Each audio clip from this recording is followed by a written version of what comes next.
Hey, what is going on, you cool cobras? We are back with the homeless consultant. The homeless consultant. This is sort of like an infamous, not this picture, but with the puppet over his shoulder, is sort of like infamous that it pops up every now and again. And the visual of it is this guy completely destroyed, decimated, murdered, tortured, and then this little like goofy dog puppet over his shoulder. Alright, so update on Lutheran Church apostasy. Oh god, this sounds entertaining. Alright, Mr. Homeless Consultant, put on this Punch and Judy show for me. Hello and welcome to the Homeless Consultant's channel. My name is Paul B. I am the Homeless Consultant. And what is the point?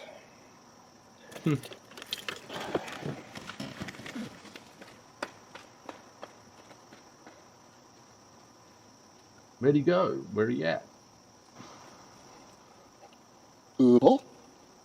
Paul? Paul? Where'd he go? Yeah, he has a little menagerie of puppet characters. I've seen three. There's like a frog, there's some sort of teddy bear thing, and there's this thing. I just wonder, are there any more?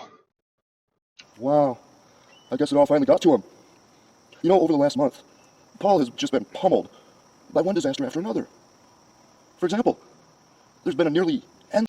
I can't I can't wait for this puppet to break character and become Paul, and it's gonna like refer to himself as Paul. Heat wave, just almost 100 degrees constantly. I mean, Paul can only shower at most 2 days a week when he's in the hotel. And even there, the shower puts out less water than when you're urinating. Shit. Then they have the wildfires and all the smoke in the air everywhere. And the National Weather Service and... I mean, the air quality in Minnesota can't be any better than the air quality. So he's in this car constantly, and it's always like probably no ventilation. He's just got everything zipped up. And yeah, the air quality inside that car is probably more detrimental to his health than any smog or smoke in the air.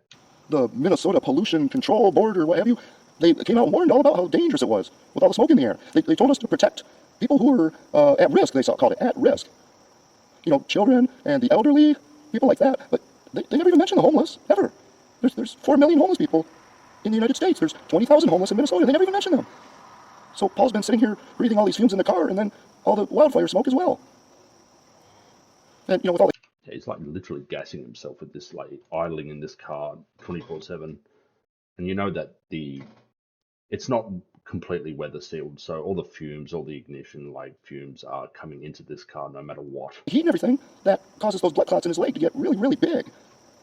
So he's been bleeding a lot lately at really bad times. You know, he'll be at a store, and all of a sudden blood starts pouring down his leg, or at work, and blood starts pouring down his leg, and you know, he keeps having to throw away all his clothes and replace them. It's been really rough. I hope he's okay. But, you know, another thing he's had to deal with is just being financially broken by this car. All the repairs he's had to put in here. The last 5 weeks, his whole paycheck has gone to repairing the car. He just started out with an ignition coil. And there were a whole bunch of things. I mean, as he was telling me about it, he couldn't remember what they all were. The tires. He has to replace his tires every 6 to 9 months because the suspension's so bad that the wheels show metal almost immediately. So he had to replace his tires again. Yeah, so at that point you would move on from this car, Paul. If it's going to be costing you a round of tires, which I don't know, like $400-500 American, fully replaced, fully fitted, fully balanced, every few months, like that's not sustainable at some point, because there's always going to be a knock-on effect. So if the suspension is completely shot and he doesn't take care of that, then the wheels are always going to be under like so much duress and stress all the time, especially on these like weirdly uneven Minnesota roads. And then on top of that, the emergency brake down here doesn't work. Doesn't even work. But the cable has been hanging on the bottom of the car. So it's dragging on the ground where it could catch on something and pull. Oh, what a fucking asshole this dude is. So he's driving around in this like his emergency brake. I don't know if that means his handbrake or whatever, but is literally non-functioning. And it's exposed and possibly could catch the asphalt at such a velocity he's driving it, and it could spark up, and yeah, it could be a fucking hazard on the road. How is he able to drive this on the road? How is this mechanic every time he sees it saying, "Oh yeah, that's all right, that's fine"? You assume all risk, I guess, Paul. Pull something out from under the car, or it could cause a spark and cause the car to explode because his. Yeah, that would be the shittest luck. You are basically wiped out by Paul's gas tank falling out in front of you, and you've just gone in. You've swerved out the way and gone in head on into a semi truck on the other lane. Gas tank is strapped on with basically tie downs because the car's so rusted the metal won't hold the gas tank. Did this mechanic do this? Like, I feel like this mechanic should be like he should resign his position because it's just. I feel like once a car is past a certain point, you'll either refuse to work on it, or if you do, you must be able to say, "Look, I'm unhappy with this car leaving my business in the state it's in. I can't allow you to leave in it because it is such a danger. If you want to sit out, so I'll let you go over to that car park over there. But like in terms of driving it around the area or on any highways or anything with like you going over 50, 60, 70 kilometers per hour, like I would not sign off on that. I would feel very, I wouldn't even feel conflicted about it. I'd just say no. Either I won't work on it, which I think he eventually did. He eventually told Paul, no, you need to move on from this damn car, or I need to call the authorities. I need to make sure people are aware that if you're going to drive in this damn thing, you're a fucking hazard. He can't anymore. His gas gauge doesn't work. It always says it's 3/4 of the tank full, so at any time he can just run out of gas. The seat motor here, the seat right here. About 1 out of every 3 times he moves the seat, it blows a fuse. He has a big box of fuses down there in that little tray down there. And he has to replace the fuses constantly. They cost like $9 a box for those fuses. The headlight, in the front headlight over there, it pulled away from the car. So now whenever it rains, water pours into the headlight, into the electronics. There's a bunch of holes in his coolant reservoir. So if he drives when it's more than 80 degrees outside, the engine starts steaming. I mean, this poor guy's just, he can't catch a break. I wonder where he went. And then, if you can believe it, the parking garage here that he's been staying in, I wonder where he went. There's his goddamn shadow here. It keeps bopping up and down. At work, it's been infiltrated lately. It started out one day, he woke up at 11:45 at night, and there was a car over there with a skater punk in it. He had out his skateboard. He's running around slamming his skateboard into the concrete in here. Bro has just like found some almost vacant car park where he can just like throw it around, do a few ollies, do a few kick flips, grind a few things, grind Paul's fucking car, and just chill out with, I guess, the skater chick there. And Paul's like, "Oh, I'm under attack. I gotta leave. I'm assuming this is the AMS car park. I would have thought it would be gated. It would have had like a toll gate on it. So it will be manned during the day, but I guess not. I guess it's people are free to use it whenever." So Paul got chased out of his own workplace by a skater punk. Then the very next day, this creepy black CIA car pulls in here at high speed, just pulls into the parking garage for no reason at all. It pulls right in front of Paul, right in front of his car, and it stops. And some creep in there just stares at him for about, it was probably 20, 30 seconds. And then the car makes a left turn, really fast, sharp turn, pulls right in front of him, and takes off down there as fast as it can. And leaves. It had no business being here. What was that all about? And then... probably a drug deal. Probably like his guy wasn't there and he's like, "I'm out." The next day after that, the 3rd day in a row, Paul's in here recording a video for you. Oh, God. And he looks over there, and there's 2 crackheads doing drugs over there in the stairwell. They're huffing something through a hose. Oh, I wonder what that is. Oh, wait a minute. Hang on. Hold the phone. Hold up. He found a crack pipe outside of the AMS building, and then he attributed that to the backstabber. So he said, "I think the backstabber has a drug problem. She's smoking up, she's lighting up, and then she's just discarded this crack pipe." So this is where his theory, I think, got started, because he would find these crack pipes. But there it is. Like, if these guys are like snorting shit through a fucking hose or whatever, they're probably like smoking crack too. And if this is the AMS building or in and around it, Yeah, there's very good likelihood that these two guys or people around him or people like that are the people smoking the crack. So your whole premise for the goddamn backstabber being a drug addict, this is where it kicked in his head, is based on a false premise. It's very likely these dudes or the people they hang around with. You fucking moron. This isn't safe at all. And then to make matters worse, after, what, more than a year with the coronavirus health scare? And this is like, he's got this documented, so he would remember the fact that they're like lighting up and smoking up and hosing up in the AMS building, in this AMS call center facility. And yet he failed to mention it or completely forgot it when it came to the backstabber. So it was a whole bullshit premise based out off nothing. And he already knew it. He already knew it, but he went with it. Here, his coworkers are back there in the building now. They're working here again. And they're Minnesotans. They stalk. They're always paying attention to him, staring at him, watching him, asking him, why are you sitting in your car, blah, blah, blah, blah, just paying all this attention to him when he doesn't pay any attention at all to what they're doing. It doesn't. Yeah, absolute bullshit. Absolute annoying cap, because he would always bemoan the fact that no one cared, no one gave a shit about him, no one would ask about how he's doing or what's going on with him, because they were so narcissistic and self-centered. But when people actually do pay attention to him and ask him, hey, are you okay? Why are you in this car all the time? He's like, oh, they're actually just trying to extract information out of me to more effectively stalk me. Yeah, the schizophrenic thinking of Paul is just maddening. Doesn't matter. It's somebody else. But everything's on their mind. Even people who just started working here like a week ago. Just brand new employees. Even they're looking at it and asking questions like, Backstabber? Is this backstabber getting going? Yes, she wasn't in the job that long, so I'm thinking that this is the timeline adds up. why are you sitting in your car after work all this time? What business is that of theirs? Minnesotans, Paul's right, if you didn't know that. Minnesotans stalk. That's just what they do. And that.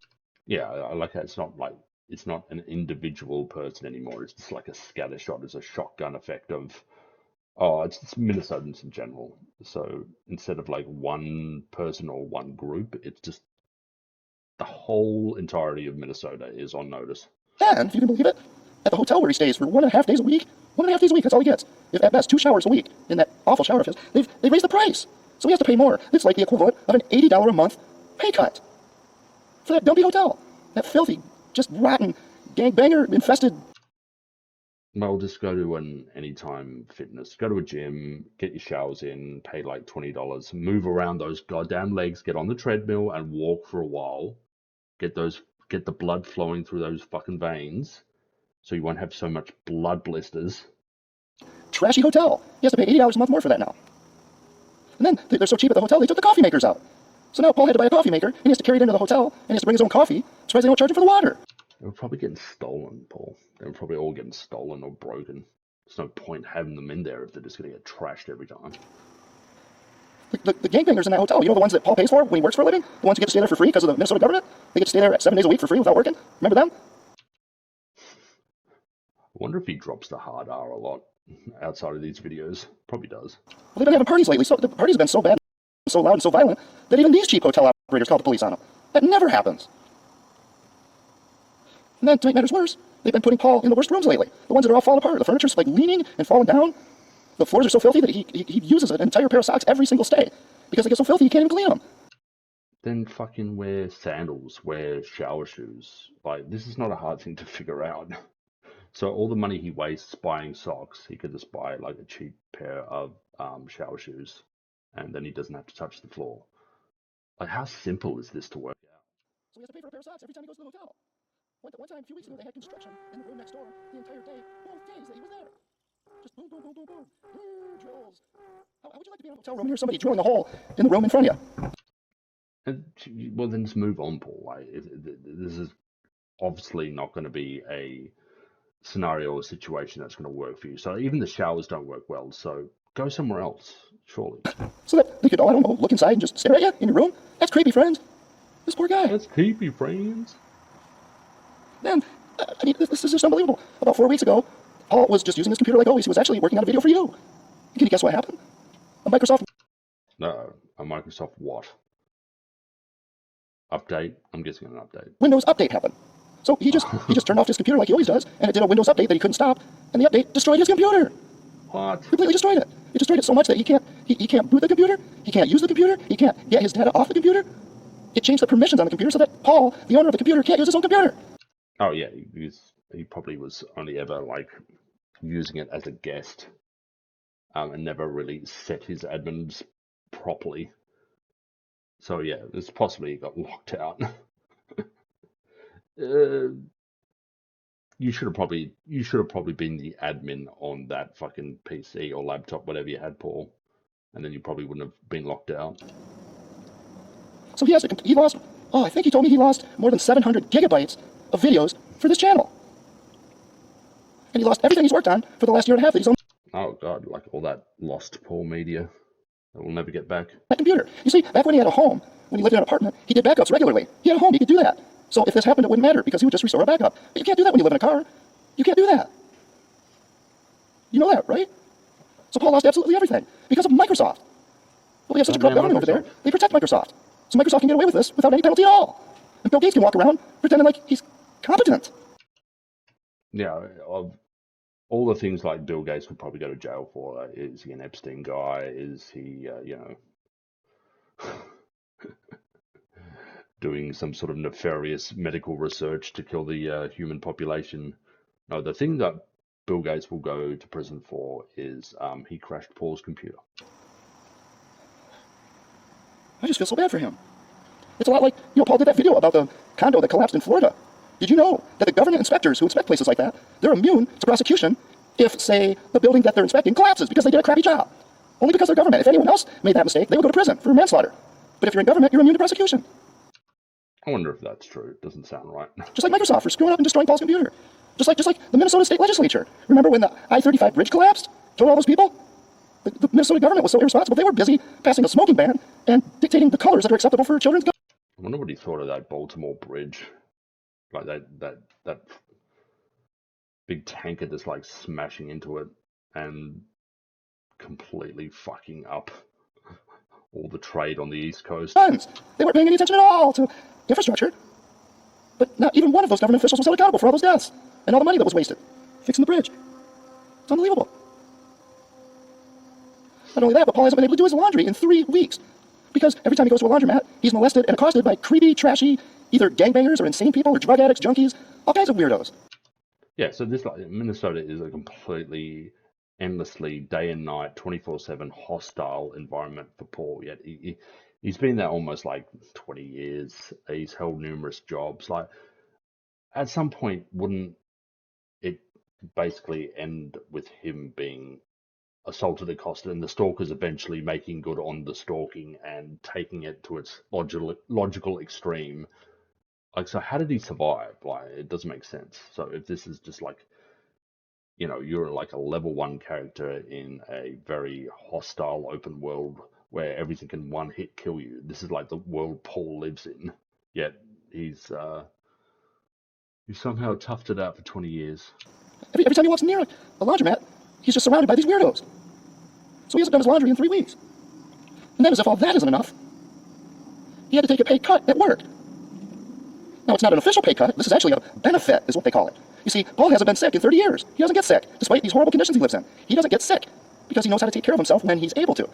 But his employer told him that if he didn't go to the doctor for a checkup, they were going to charge him $500 for that.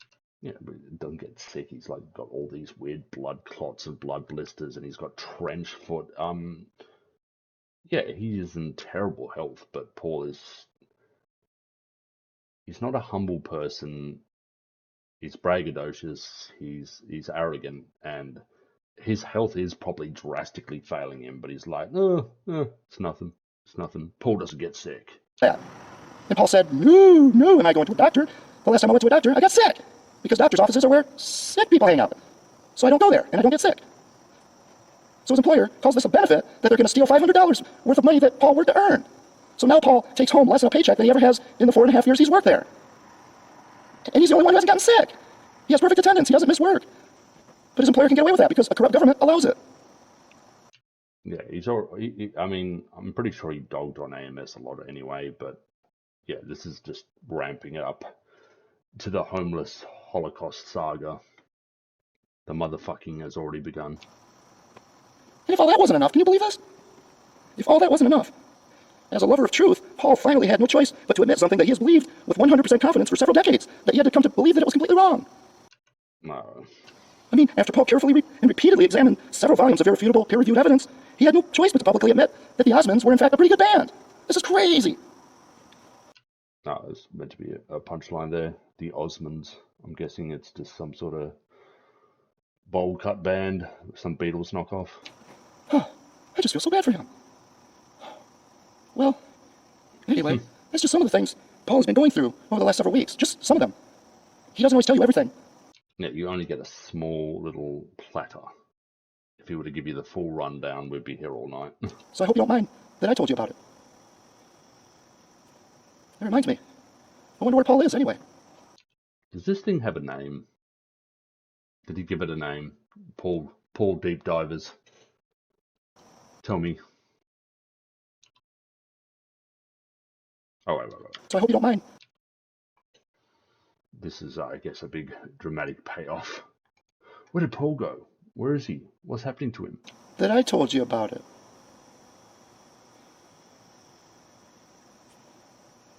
That reminds me. I wonder where Paul is anyway. He's right there because you can see his shadow bouncing back and forth.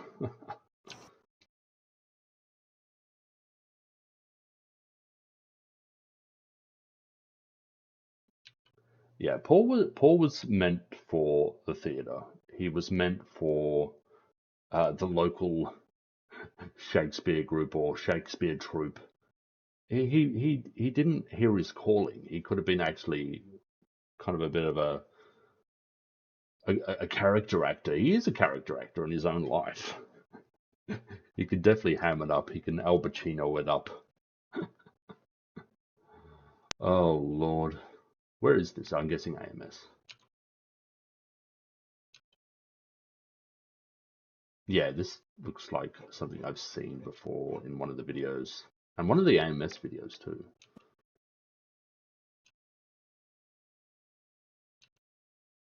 Epilogue. Hello, fair. Alright, I'm done. Alright guys, that was the video. That was the Punch and Judy show. That was the Blues Clues, Big Bear and the big rust bucket in the sky.